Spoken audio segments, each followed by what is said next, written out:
अस्सलाम वालेकुम and welcome to another lecture. आप में से बहुत सारे लोगों ने फाइनेंशियल अकाउंटिंग के लेक्चर्स की रिक्वेस्ट की थी, तो आज से मैं ये सीरीज ऑफ लेक्चर्स स्टार्ट कर रहा हूँ। मेरी पूरी कोशिश रहेगी कि एग्जाम से पहले पहले सारे लेक्चर्स अपलोड कर दूँ। ये लेक्चर्स बिल्कुल short and easy to understand होंगे कि आप लोगों को कोई चीज़ याद नहीं करनी पड़े। तो चलें पहले लेक्चर को स्टार्ट करते हैं।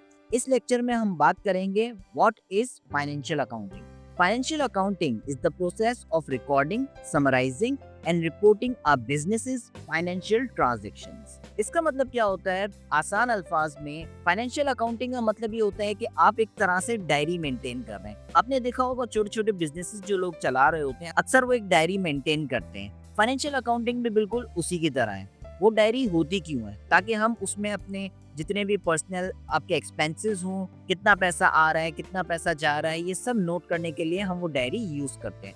फाइनेंशियल अकाउंटिंग भी बेसिकली यही होता है। ये बिज़नेसेस को हेल्प करता है ताकि वो अपनी इनकम को ट्रैक कर सकें, एक्सपेंसेस को ट्रैक कर सकें, उनको पता हो उनके पास करंटली कितने एसेट्स हैं, कितनी लायबिलिटीज़ हैं। एसेट्स और लायबिलिटीज़ हम आगे कवर करेंगे। बस इसको आप ऐसे समझ लें कि एसेट्स वो होता है जो हमारे पास चीज़ें मौजूद हैं, और लायबिलिटीज़ जो हमें किसी को कोई चीज़ देनी है। ठीक है, किसी और की है वो। ये इसलिए होता है कि हम अपने बिज़नेस की पूरी फाइनेंशियल पोजीशन देख सकें, और इसलिए भी कि अगर हमें किसी और को दिखाना हो तो हम भी उसको ये नंबर्स दिखा सकें और वो बता सके कि हाँ, आपका बिज़नेस प्रॉफिट में है या नुकसान में है। एक ईज़ी एग्ज़ाम्पल ले लेते हैं, जैसे कि समझिए कि आप एक बेकरी चला रहे हैं, जो कि रेंट पे आपने वो दुकान ली हुई है। आपने फॉर एग्ज़ाम्पल बेकरी के जितने भी आइटम्स हो गए, केक्स हो गए, डबल रोटी हो गई, अंडे हो गए, ये सब आपने महीने के अंदर आपने खरीदे, तो आपका जो एक्सपेंसेस था उनको खरीदने के लिए आपको 50,000 लगते हैं।